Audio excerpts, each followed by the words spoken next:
All right, and we're gonna get started right now.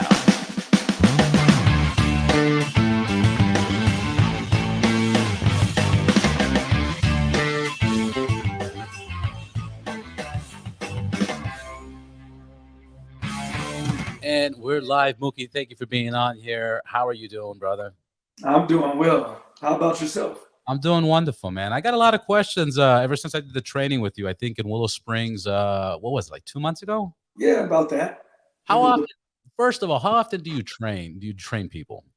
Shoot, I got something coming up this weekend. So as often as I can, you know what I mean? That's one of the things I like to do is to get back to the sport. But honestly, like, just to see the look on people's faces when they improve and stuff, that I just live for that. Literally. I live for that. So as often as I can, right now I'm averaging like every other weekend I have like a coaching thing to do. Now, do you because the training that I did was to get my license. Yes. Now, are your trainings to get license or to improve? Or you cover all of it? I cover all of it. All of it. You know what I mean? Because I'm a USMCA licensed instructor, and I'm also with I'm a licensed instructor with the person that gives out the licenses at the BRL, and then also I'm one of the instructors over there at Fast Track Riders. So I'm doing things all, we giving licenses out. I'm racing myself, and I'm always want to help people improve. So I'm always available for that as well. How'd you get into motorcycles, and how did you then become an instructor? Well, I got into motorcycles because my dad, he wishes he can rewind time and never even get me into this, but I got into it because my dad was always into motorcycles from a young age, and naturally he kind of asked, try to get his son into it, but he never thought in a million years that I would take it and start racing with it. So that's why I said he wish he can take it back, because when he shows up to the races, he can't even watch. He walks away right at the start. When the flag goes green, he just walks off. He can't watch. Now, so I went there because what do you call it? Moto Republic had one of those promotions where you pay X amount of money, and it was a track date for pretty much everybody. And one of the guys, honestly, I don't know if he meant it to tell me or if he was just daring me, but he, like, when I rolled up, they were like, "Hey, bro, there's a class that just started right now. You should go upstairs and speak to Mookie and see if you can enroll and get your license." And it's weird because I've never talked to anybody about getting a license. It's kind of like something I had in the back of my mind, and I just went for it. And I interrupted your class. I think you were 5 minutes in. Yeah. And got in there and got on the track. I didn't even have a suit or nothing. I was not prepared. Yeah. And I just did it. And then I hit you up, and I was trying to get instructions on how to get a suit, Yeah. logos, branding, and you helped me out and pointed many directions for that. And you could talk about what you offer and Yeah. And but then later on I was like, fuck, wait a minute. I got to buy a certain bike to race, and I got to fucking tracksuit, and Yeah. there's a lot of A it's lot. intricate. Yeah. What are the steps? Is it difficult to become a racer, or is it easy? And what do you need? Okay, like there's several levels to it. It's not difficult to become a racer, but to become a good racer or a great racer, it is extremely difficult and extremely technical. But if you wanted to get into racing, like for any of you guys out there that's listening right now, first thing I would do is like literally just start going to track days. You know what I mean? Because you don't want to jump in the deep end of the pool, just jumping, because there's some really fast people, and it's a lot more aggressive riding than track days. So if you go to show up to your first couple of track days and you're on level 1 and they move you to level 2, then you're starting on your way. From level 2 on up, that's where you find people who is dibbling, dallying in racing, dipping their toe in the ocean. But then once you move up to level 3, now you're like more to the front of a pack. And once you get used to people passing, or you passing people, because it's important to know how to pass and know the rules of the track, because it kind of transfers over from a track day into the racing world. So once you get used to all that and used to that, like I said, the passing and the speed of it all, then you can reach out and join. There's several race schools everywhere. You know, I mean, it's just what isn't just the one with that you did. You know, I also offer licenses at Wira, but Wira has stopped going on the West Coast. But there's other race organizations, and each one have their own licensing. You know what I mean? And once you No get a license process. one, they usually do a reciprocity where you can go to any organization and still race because you have a license through your particular organization. But that should be the progression. Start in track days, and when you get it good at that, and you can move on up through there and get to the highest level of that track day, then you're more prepared. You're more ready to go because it won't be such a surprise to you everything that's happening on the track. Now, would you recommend when you start off, would you recommend, you know, certain class of when you start racing, 600, then go to Oh, 1,000 and, because originally my mentality, this was my mentality as I was doing your course. When you were doing the course or when I was taking your course, I was like, you know what? I got a few bikes. I have a street glide that I kind of ride on the weekends, but that's about it. That'd be a badass, bagger BRL. yeah, So I was like, "Fuck, maybe I can fix this up, get it set up." And then I was like, "Well, it's gonna cost me another 20, 30 grand." easy, if not more. Easy, if not more. Well, Easy, if not more. I've put stuff into it, Yeah, obviously I'm X amount in, and to go more, 30, 40 grand. And then yes. I started seeing accidents. I'm like, "Baggers don't crash that good." You know? Uh-uh. They're pretty Pieces falling off everywhere. they're pretty devastating how bad they, yeah. So then I started calculating that, and then I was like, "Oh, man, this is getting more expensive." So then I said, well, let me focus on the Buells or the Dynas because they do, what's that other racing called? They have um, baggers, and then they have, yeah, they have hooligan, hooligans. yeah, the They hooligan got race. hooligans. There's quite a few different things you can do. Yeah, That's so then I was like, "That's cool, buy another bike, fix that up." Maybe that's 30 grand, but that's a whole whole 'nother bike. yeah. And then somebody's like, "Dude, just start off with a 600. Buy a 600 and stay in the 600 category, build your way up." The 1000 cc category is very competitive. Those guys are very professional. 600, they're just as professional, but you still have a lot of control. Um, do you agree with that? And And now, actually, unfortunately, I don't. Um, my recommendation, and you can really build your racecraft and really learn how to do it. I would really start off with if you really want somebody wanted to get into racing, I would start off with a 300. Like oh, yeah, a 300, like a Ninja 300. Yes, that's outdated. Yes, they have a 400 out, but the 400s are a lot more expensive. But for a 300, you could probably get one already built up, race ready. You're not, you know what I mean? And they still have a class. There's still a class for them where you won't be subject to have to like deal with the 400s. But you probably get one for about 2,500 bucks, race ready. Like literally, it's safety wired, everything like that. And then there's less speed involved, so you learn to really maximize your brakes, learning how to use the brakes really well, learning the high corner speed. That's why little kids that they're doing Moto America, the little 400 class, and they move to the 600 class. Right off the bat, they hit the ground and they're running, and they're up towards the front of that super sport class in the 600. So honestly, I would do the 300, and when you really get good at that, you know what I mean? Maybe even just do a half a season where, then you can sell it for what you paid for it. You know what I mean? Because you buy it for 2,500, sell it for 2,500. Or even right. if you have to let it go with 500 bucks, you don't race the half season, sell it for 2,000, pay it forward.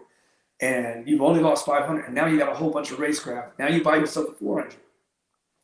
With the 400, it has a lot more horsepower. There's a lot of things available right now.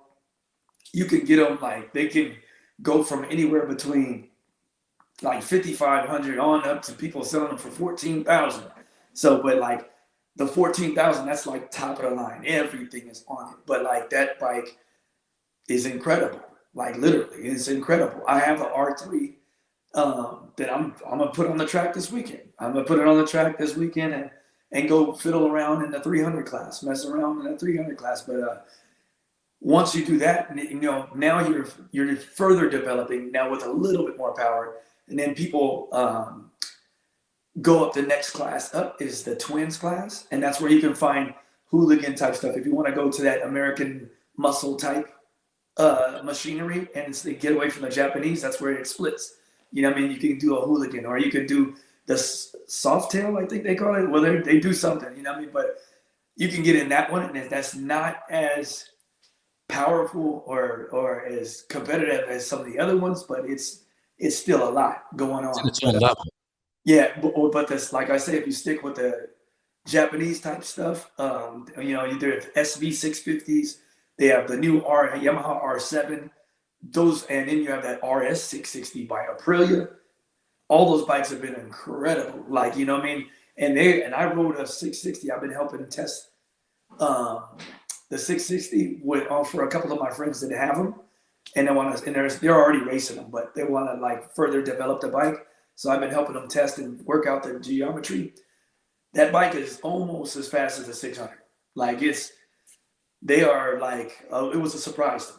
You know what I mean? So that would be the next up, and then because once you get to the 600, you talking about like Josh Heron and all the, and you know what I mean, and Rocco Landers, all these people, they have, you'll see them at the local tracks. Maybe not Josh Heron, but you'll see Rocco Landers that show up at CVMA or something, you know, working on their craft, and you know, M4 Suzuki. So you get thrown into the deep end real fast if you try to mess with a 600. There's a lot more power.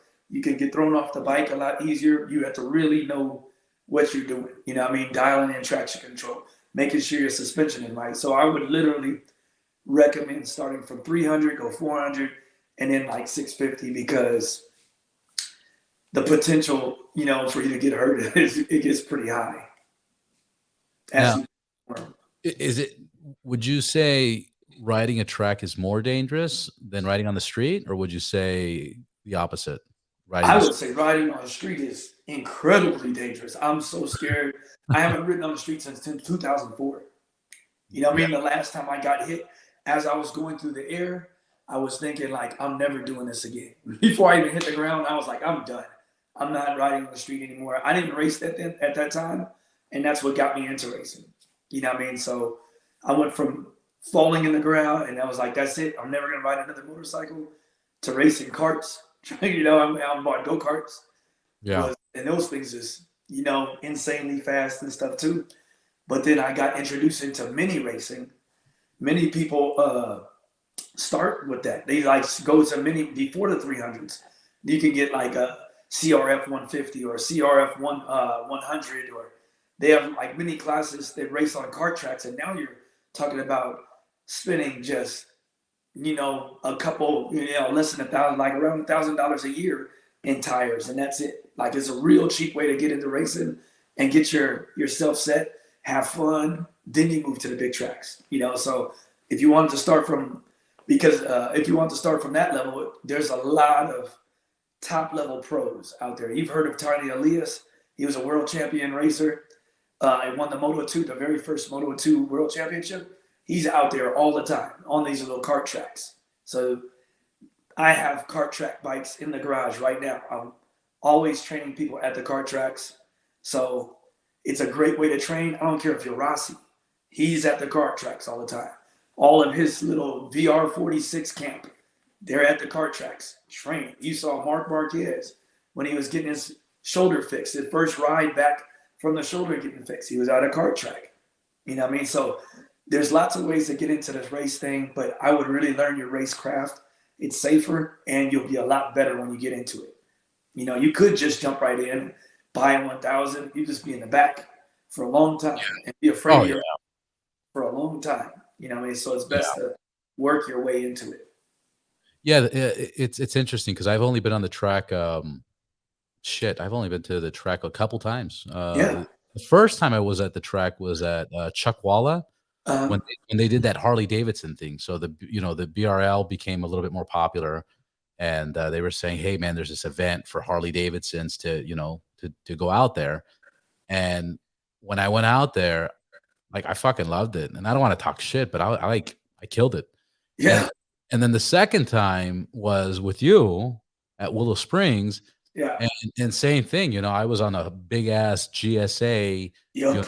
fucking bars and lights and everything, and again, I was like, "Man, like, this feels really, really good." I Yeah. mean, you made me I felt fast as fuck, and I was kinda like, I don't want to talk shit, but I was killing everybody in that class. But you made me look like a fucking like a well, obviously your bikes and your experience. Yeah. But my point is that I like riding through traffic Um, fast. It's so technical. The way that I explain it is it's so technical riding through traffic that it makes me feel good.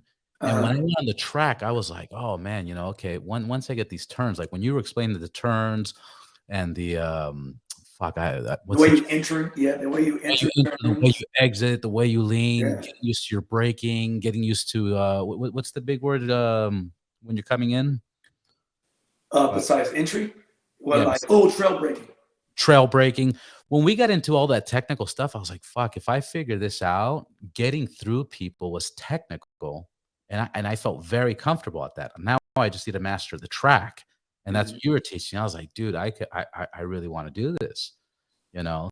So, Yeah, then I started thinking about, fuck, you gotta buy the bike, you gotta buy the gear, but then you gotta buy a trailer or a truck, then you gotta yeah. buy more fucking gear. Like, it really builds It's up. a deep, deep, deep pool. That's why people are always looking for sponsorships all the time, including myself. I'm always looking for sponsors all the time. And then how do you go about getting sponsors? Just Knock on doors and well, that's the old school way to do it. But if you can, you know, you just talk to businesses. You know, what I mean, that's the best way to kind of say it. But most of the time, people go to places that are already into motorcycling, like Cycle Gear and all the other places like the tire companies and stuff, because they want to have you win on their product. yeah. And we're just have their product out there. You don't even necessarily have to win. They want to represent. If you can present a great image of their product, that just gets their name out there and gets seen. So that's their. You have to be able to make good. Showboat. Make them believe that, okay, if I give you this, what can I get in return? Like, what I mean, is it going to help my business at all, or am I just giving away money? I could give that away to any bum on the street. So you want to like show them that have some kind of resume and some kind of presentation you can give to them and be like, okay, with this amount I can do this for you. And so Now that's the hard part. now when you get these sponsors, how do you do this? Do you, like, get your own LLC and you're a brand and they're writing a check to the brand, or you take it as an Yeah, individual? that would be best. You know what I mean? That would be the best. But when you get an LLC, of course, you have the taxes and stuff like that, and get more technical. But you can also do it under your own name as a sole proprietor. So there's several ways, depending how big you get. If you're getting a bunch of money in, yes, you definitely want to get the LLC. You know what I mean? And because it just protects you more. Now, when you're actively racing, how often do you travel out of state? I would say it depends on the series that I'm doing. You know what I mean? But I would say, about 4 or 5 times a year, because I have my 9 to 5 job doesn't allow me to. I would say it would allow me, but I don't want to take away from the kids. I work for, a school district, and so I don't want to take from the students. I mean, if I'm taking off every Thursday and Friday, the kids lose out. You know what I mean? They lose. If your That's teacher is awesome. not there and you have a substitute, it's definitely not the same, and it's not fair to them. They signed up for your class, to learn, and you keep disappearing. Of course, they're proud of you for doing what you do, and they get to watch you on TV if you're doing a Moto America. That's my teacher. Huh? Yes, I'm. My teacher, that's my teacher. Yeah, that's exactly. So they get all happy about that, but also I got to look like, am I? I got into the industry because I wanted to help, not take away from kids. So Yeah.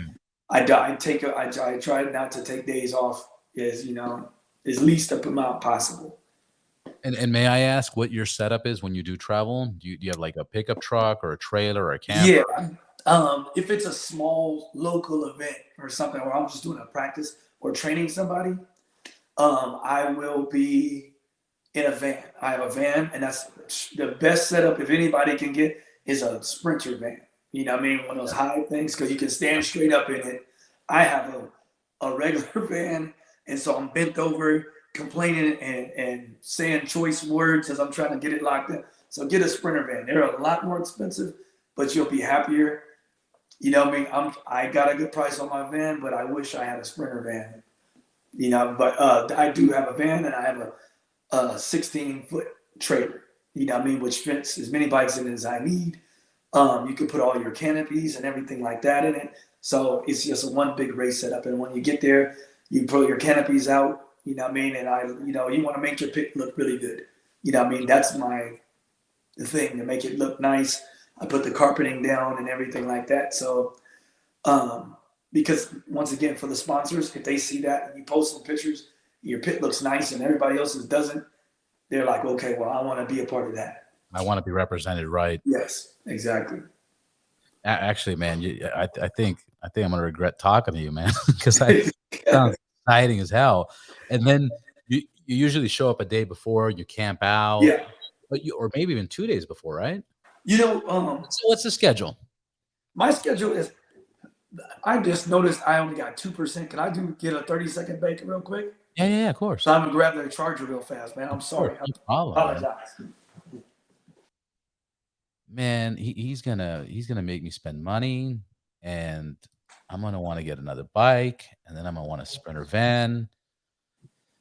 Ah, I wonder if I should sell. Like, I wish there was more people online so I can ask, would it be worth selling bikes that I have and doing this? I don't know. Mookie's got me thinking a lot. I mean, a lot. Are you doing this on your computer? Yep. My, what do you call it? My iPad that I use at work. Nice. I'm using my work iPad because the camera's better on the little Apple stuff than the computer I use. So, as long as you have top quality. All right, so back to it. What was your question that you asked again? Nothing. As you were walking away, I was like, man, Mookie's going to get me in trouble because I'm going to want to be doing this. But my question well, come along, man. I would encourage you to come and at least take a look at a race weekend and see what I do. You know what I mean? Come and hang out in the pit. Anybody, you know what I mean? I welcome all you to come and check it out. You see a lot of great racing, especially this weekend is going to be like, it's going to be some time.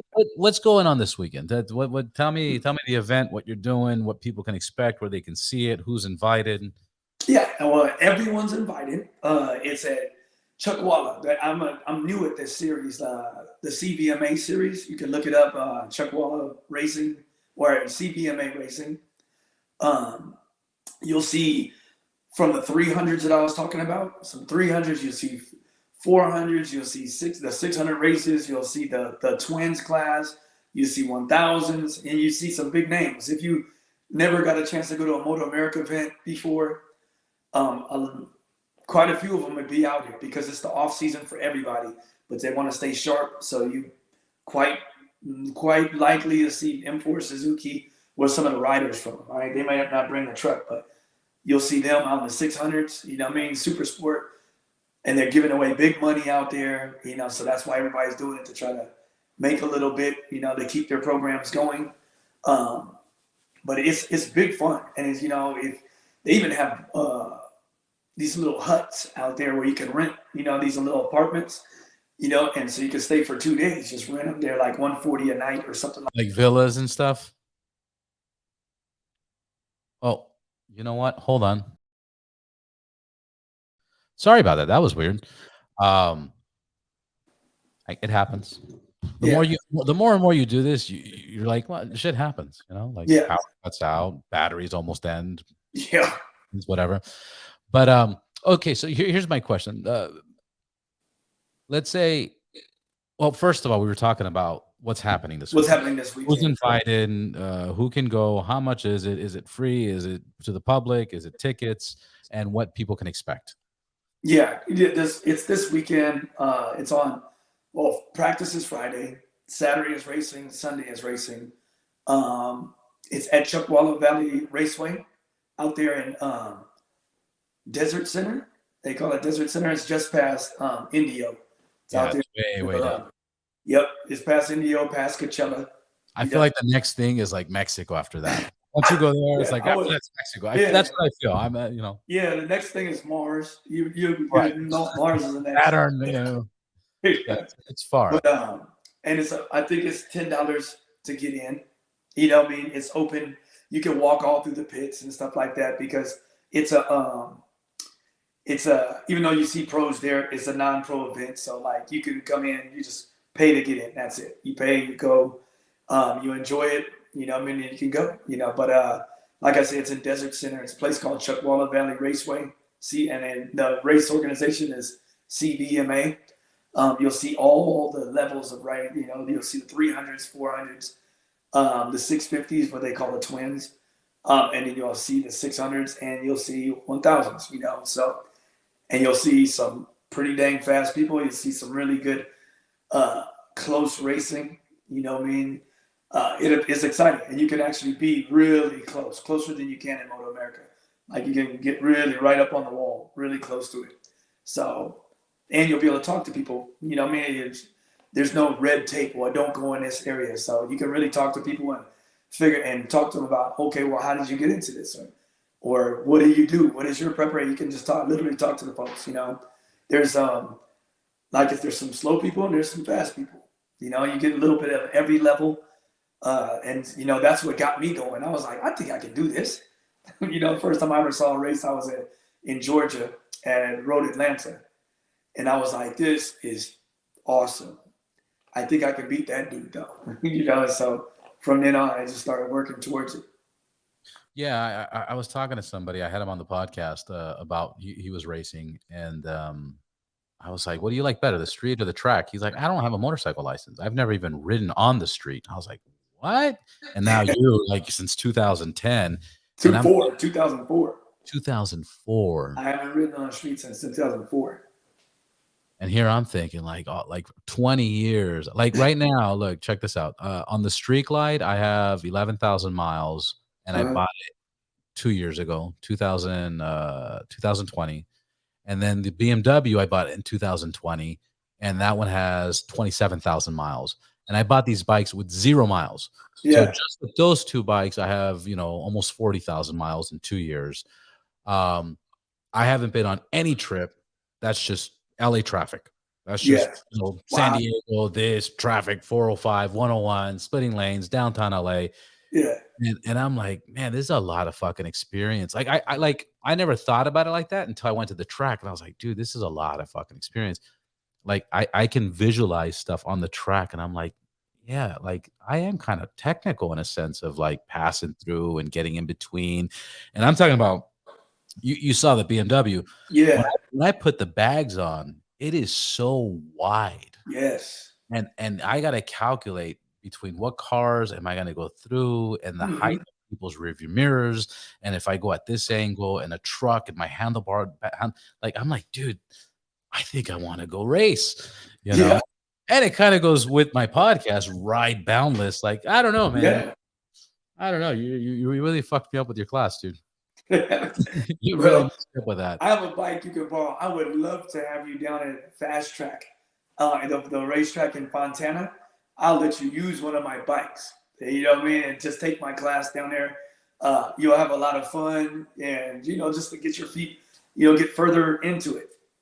So like I would really like to have you down there. It'll be awesome to have you down there, and then have invite some of the guests that are listening in now to go and watch watch it go down because they might want to do the same thing right after you. Yeah, absolutely. Uh, question.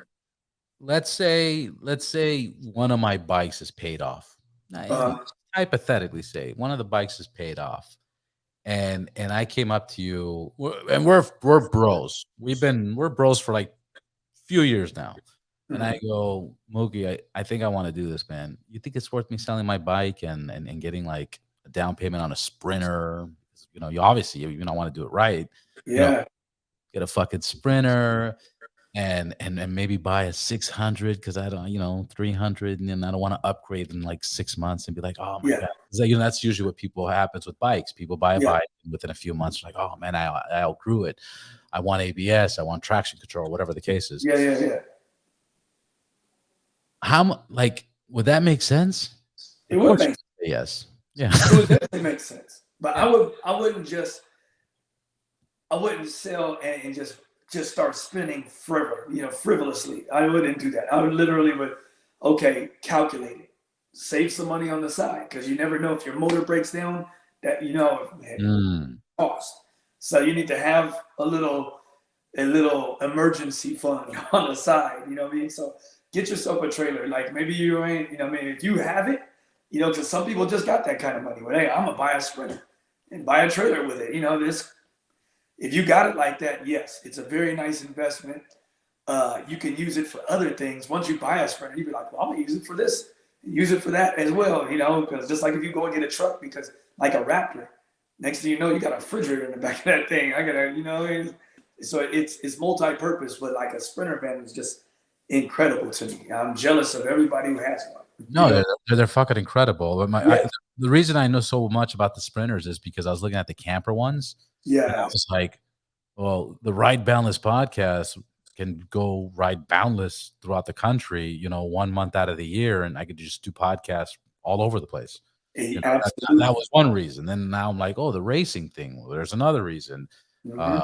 Camp in it, sleep in it, like I wanna anyways, you're gonna make I me would follow you. I would follow your series, watching you doing your first race and go progress through it. That would be an interesting thing to watch you do. And I would like to be there, like helping you along, coaching. That would be awesome. That would be a great. if I do it, you are. Just Yeah, just let's just for do the it. record, you will and you are, and I hope you'll be available and Yeah, help me through that. I'll stand behind you, man. I got it. So if I said I wanted like a 600, which 600 would you recommend? Like, let's say yeah. Yeah, there's so many, like, what would you recommend? Yes, there is, Like, if but I say I want something that looks dope, but uh, has are they allowed to have ABS? yeah, but you don't want it. You don't want it. Oh, yeah, because of the braking and the Yeah, trail. you want to be able to brake as hard as you can. You know what I mean? And it stops and it pulsates. You know what I mean? You don't want that. Yeah, So yeah. you always, So if you buy a bike, yeah, you don't want that. Um, if you want to get a bike with ABS, all you do is just take it off the first day. So it's best to buy it without it. You know? okay, so what's a good bike? So, it probably makes sense to go used, Yes, you know, yes. go used, save a lot of money. Hopefully, somebody that just fucking some rich kid that was like, "I'm gonna get into racing," and his parents bought it, and then they're like, "Go Yep. kick rocks." Um, buy that. How much is that? Are we talking? If you want to, it can go between. It can start as low as like $5,500 on a 600, all the way up to like $20,000 or 25,000. But they have really good ones for sale right now. I was just looking at them before this podcast started.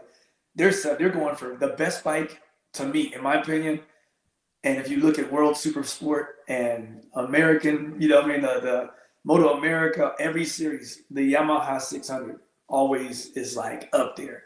Even though they're letting Ducatis in there and they're letting Suzuki 750s in there, but everybody on that dang Yamaha is still doing well. And you can get them right now, fully ready. Everything, safety wired, rear sets, clip-ons, motor work, the body work, everything, all for about 15 grand. Like, you know what I mean? A really well, Wow. yeah, about 15,000. They was New or used? used. You don't want, if you Yeah. buy one brand new, you'll buy the bike at 20,000, but Yeah, you're strip gonna it. put another 30,000 into it. You know what I mean? So you just want to buy one that's already done and already got the R&D. That's the main thing. Like you want somebody that was fast and so they know how to set the bike up. You should got a good starting point right there.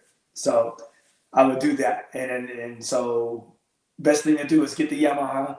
They have the Cowie is a good strong motor. The NECA is definitely not, in my opinion, a better bike, but a lot of people have bought the Cowie because Chuck Graves has put out a lot of parts that makes the bike better and makes it handle better. So you can get a lot of Graves parts and put it on it and makes it a pretty dang good bike. I haven't really ridden it.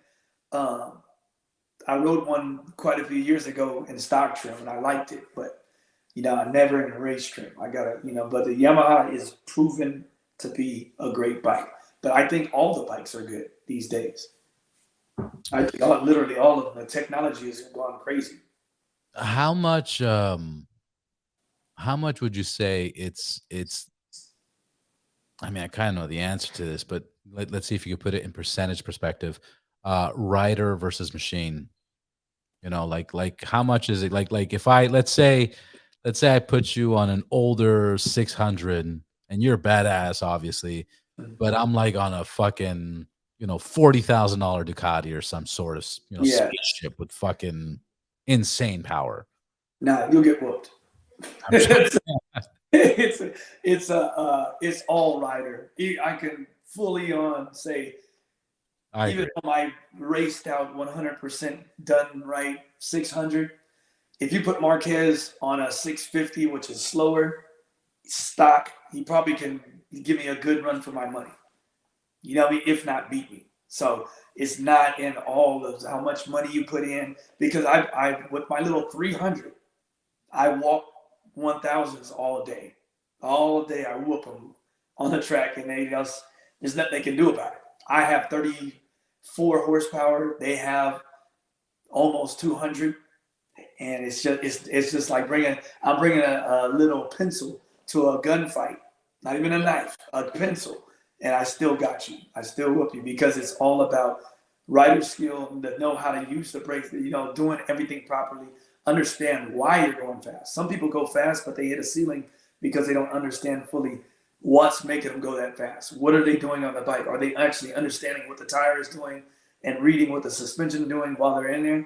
That's track knowledge, setup knowledge. That's just, a lot of experience that pays forward, big dividends. Yeah, that's something that I tell people a lot when on this podcast where it's I strongly recommend when you ride on the streets, you ride aggressive, but don't go past your motorcycle's limits. You need to know the suspension, the braking power, the acceleration power, you know, uh, the distance, everything around you. You need to Yeah. pay attention to those details, and that's where you see a lot of accidents. It's just people went over their limit. They took a turn too hard, or they were going too fast on a main street, or whatever the case is. I've talked about this thousands of times, Uh-huh. hundreds of times. But, yeah, that technical is, it comes with experience, that's it.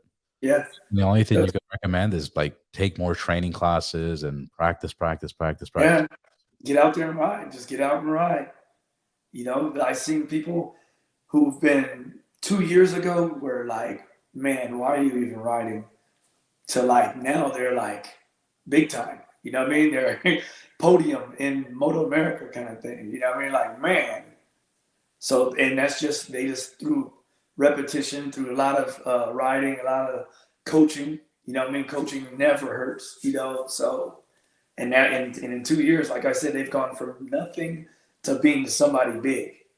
Somebody, That coaching thing is interesting because people don't value how important coaches are, and man. everybody has a coach. Like, Yeah. the president of the United States has coaches, 6 of them. The basketball players, tennis president. players, everybody has coaches. Yeah. Business people, they have a whole staff of coaches, and, Yeah, exactly. and people get so stubborn, and I was one of them a few years ago where I was like, "I don't need no fucking coach, what are they gonna teach?" Exactly. It's so important and it's so valuable, you need that direction and Yeah. knowledge. The thing is, people like look at the price tag on it, and that's scares people away from getting coaching. If coaching was free, everybody, oh yeah, please coach me by all means. But the coaches, they have to realize when if a coach like that you see typically a charge like $1,200 to $1,500 for the day. Okay, they'll they have to pay their way to get out there. They're risking their bike, they're risking their motor, they're risking, I mean, there's a lot of risk for them as well. So so it costs them to come out there to coach you. And they're trying to make a living from that. Like, what I mean? So if you were making $100 a day, you ain't gonna make your house payment. You know what I mean? Oh, I'm gonna go out here for free. Well, now I just wasted $200, $300 in gas trying to get to you. I wasted another $250 to paying to get into the track day to be with you. You know what I mean? I done burnt my tires off my bike, which is about $450. It's a Yeah, lot. food, water, Exactly. time. You haven't even charged for Yep. time yet. You're just talking about actual Exactly. cost. So Yeah. people got to realize when you hire a coach to come out, and they were like, "Oh well, it's $1,200." You're like, "What? No way!" Well, you got to consider how much they're really going to walk away with, maybe $250, $300 for the day.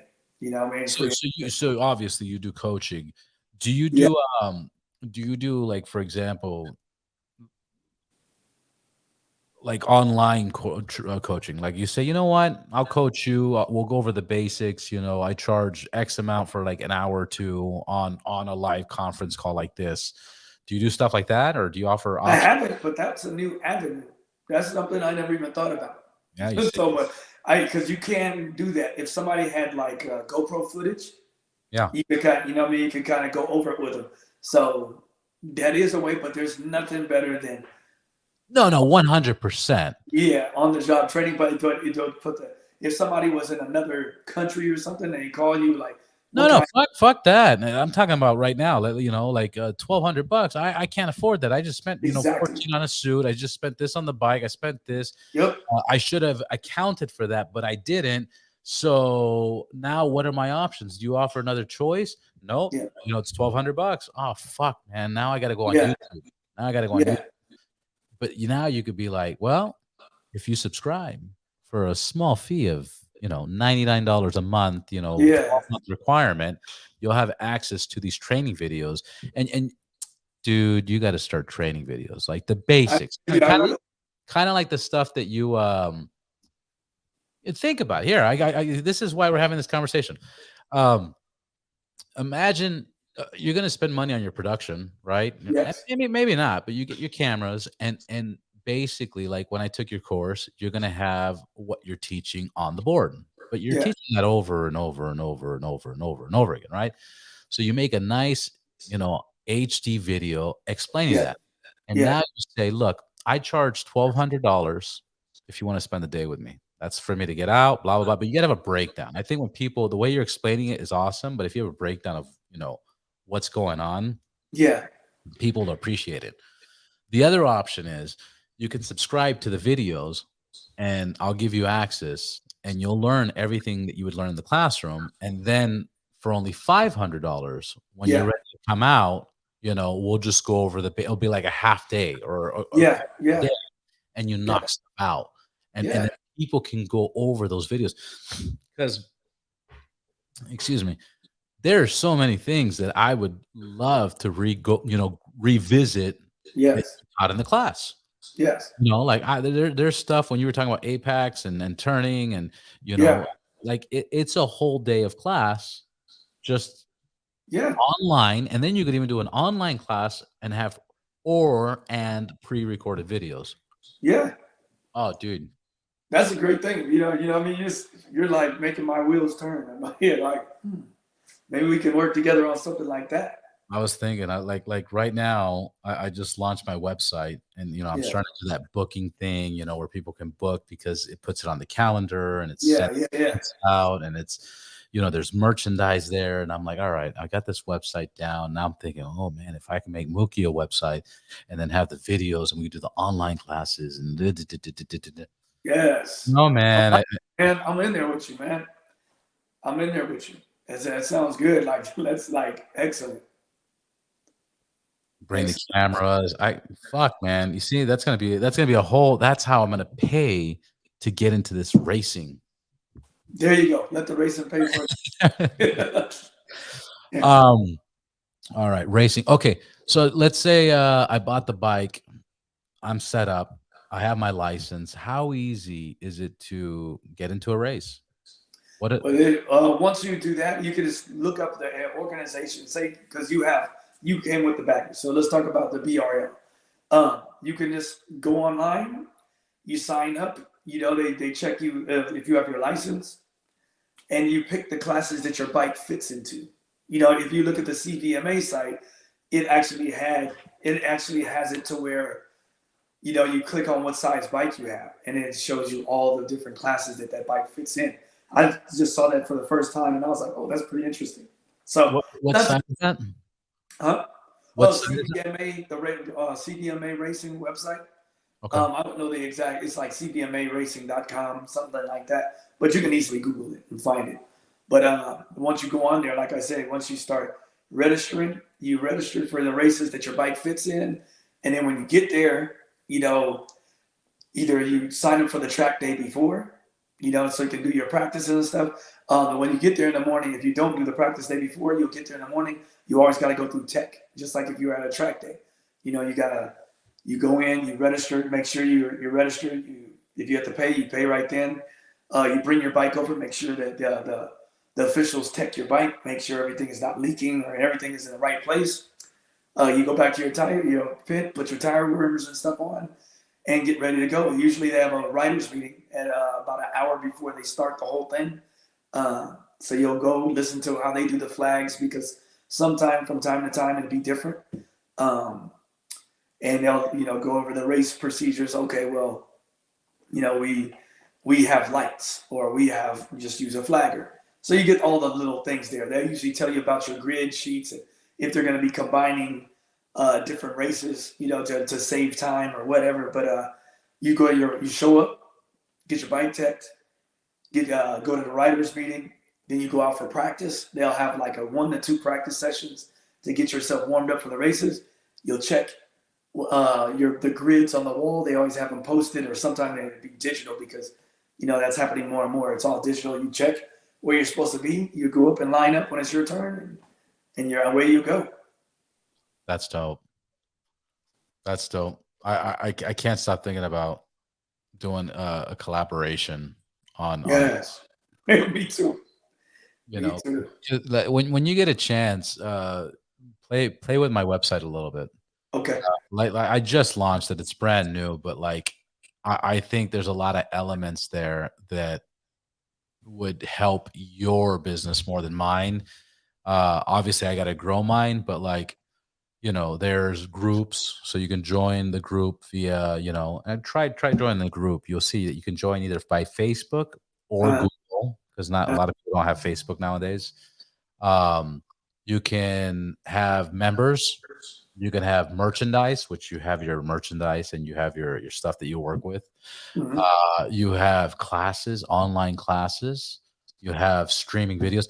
Like you could just build this so well that once that's up and running, that's just fucking. It's just cha-ching, cha-ching, cha-ching, and the value people are gonna get it, and you're gonna be able to provide your service at a more valuable rate to people. Yeah. Where it's Just like, and like even just people who didn't even know about it. right, Maybe they can hear about it through the group. You know, and so like maybe even does something like this. You were like, okay, you log into the podcast and we're talking about braking, how to brake today. right. What's really going on when you're braking and stuff. And it'll just be recorded and it'll be on your site, like you said. Are You are are you are you active on social media? yeah, I am. I'm super old, as you can see, but so I still have How old? May I Facebook. ask how old you are? I'm pretty up there, man. You don't have to answer it. No, I'm 48, man. 48? That's not Yeah. super old. What do you mean that's super old? Hey, what I mean, as a pro racer, yeah, you're a little long in the tooth, a lot long in the tooth. So, but as long as you still do well, because Josh Hayes, he won like 3, 4 races this year, and he's like the same age. Yeah. So if you got it, you got it. If you don't, you don't. Yeah. Yeah, I trust me. I know 1 or 2 people that've been racing forever, and I'm like, you know, Yeah. like, "Are you gonna win, man?" Like, "What's going on?" So the number one way of staying afloat and funding this is it's just sponsors, really, right? Yeah, and just being careful. Be careful on what you spend. Don't overdo it. A lot of people, well, I'm gonna go and do 6 races this weekend, and you just like sinking your own ship for the next year. You'd be like, because at the end of the year, you'd be like, I've spent a lot of dang money. So What other expenses? So you have the bike, you have the trailer, you have the gear, you're all set up. How much does it cost usually to do each race? um, typical is about, let's just say it's $100 per race. Okay. Okay, but just that $100 per race, it's not telling you the real truth. The real truth behind it is the $100 for that race. It's the $450 for that set of tires that you bought for that race. If you're running race fuel, it's the $50 just put in your gas tank for that little race. It's the right there alone. You're pushing $1,000 just for that race. Okay. So if you're doing 6 races for the weekend and theoretically you would want to have new red tires for all of them, but me, I don't have a lot of money like that. So I'll buy one set of tires for per day. Like, so if I race Saturday, unless I'm racing Moto America, then I have to, every time you go out, even if it's a 2-lap practice, you throw on a new set of tires. You're like, man. So your tire bill at the end of the a Moto America weekend is about between $2,000 and $3,500, $2,000 to about $3,500, depending on how many sets. Plus the travel and how much you spend Yeah, on the Sprinter hotel, van, monthly payment, food. and Yes, food, and it's a lot because the race field, and if you race for an organization like Moto America, you have spec fuel, and you have to buy that can of fuel. You don't have to use that specific. You can't get your own. You have to buy that can. You know what I mean? And so that's an added expense. That's like $250 for that can of gas.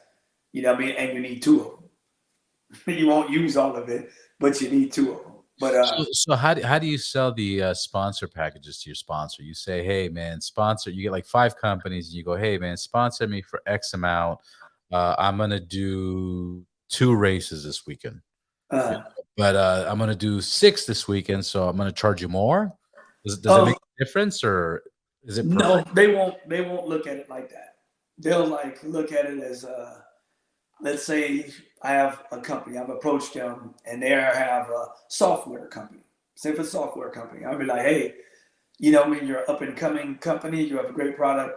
Not a lot. You're trying to figure out how to break in, get your more eyes on yours. So what I'm gonna do, I'm gonna run a sticker on. Put stickers on my bike. Put up stickers on the trailer.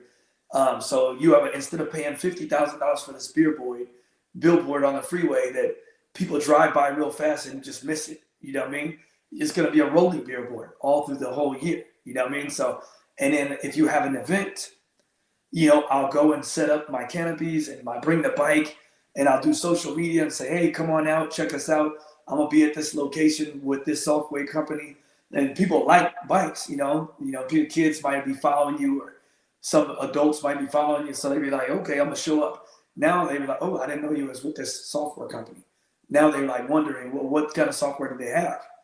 So now people who haven't normally seen it, are getting eyes on that company. And oh shoot, I didn't know this is actually perfect what I need. So now they're selling more product.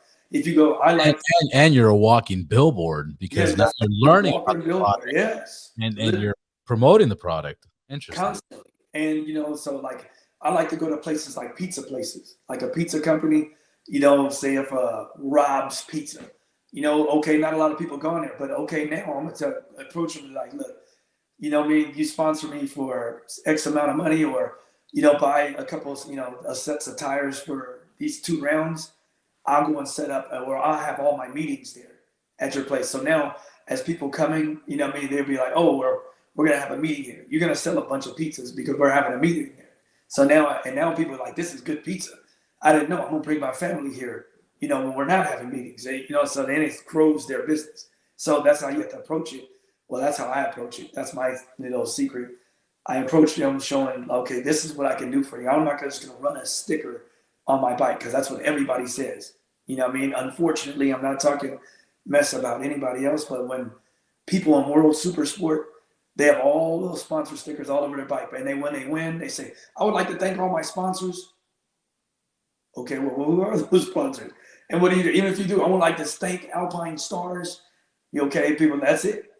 What did you do for them except just say, I want to thank Alpine Stars? Me, myself, I'll tell Alpine Stars, I'm going to show up, put a can up at a bike night, at Cycle Gear, or a bike night at on the beach that they're having down there. I'm going to set up all my stuff, and I'm going to have all your Alpine Star stuff out there. So I'm not just saying, oh, I want to thank, now more eyes are actually looking at it. So I'm going to race with it. I'm going to have my brand. I'm going to have your brand on my trailer. I'm going to have it on my suit logo. And anytime I do a race post, I would like to thank Alpine Stars for keeping me safe. Whatever the company is. That's, so you have to approach it that way. Tell them what you can do for them. It's the same thing with getting a real job. Let's say if you wanted to work for, Walmart or something, they say, why should we hire you? You were like, well, this is what I've been doing, and this is what I think I can do for you guys. You know what I mean? It's not because I'm a good worker. Well, there's a bunch of good workers. You're not telling me what you can do for my company. So anybody listening and you're looking for a job, that's a best way to probably get ahead of everybody else is tell them what you feel like you can do for their company. You know what I mean? How can you make that company Create better? value. Yeah, You gotta bring value to exactly, yourself. exactly.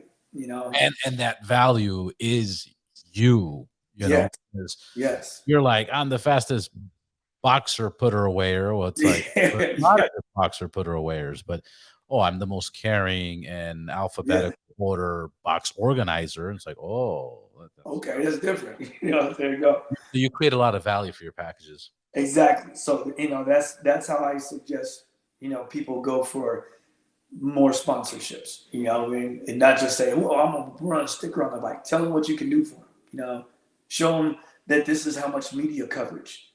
If I do this when I do this race, this how many eyes because it'd be like 100,000 people watching, or what I mean, or they're at the event, or there's 200,000 people watching per weekend on the app, and it shows all this. And so you're like, that's how many people can potentially see your product. You know what I mean? That's how many people can see that logo. So, Interesting. Interesting. What is your social media? Where can people find you? Do you have a website? What's your handle? okay. I'm normally on the old people Facebook, but it is at Mookie Wilkerson. Just look at the name that shows right there. Uh, I'm also have Instagram, but that's my race name, the Outlaw Racing Team. It's Outlaw Racing 2020. That's my Instagram. You can find me on. My promoters just launched TikTok. I mean, 'cause I never had a TikTok before. They was like, let me do a TikTok on you. So they've been posting videos up of me and I think it's pretty cool. But then you can find me under Outlaw Racing 136. That's my normal number. It's on the back of my jacket here. But my normal race number is 136. That's how I started. Um, but Moto America keeps switching my number every year. But Bastards.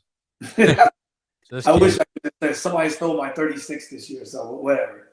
I'll wait for it to come around again and try to snatch it back. But yeah, those are mostly where I am. I don't have a Twitter, but I do.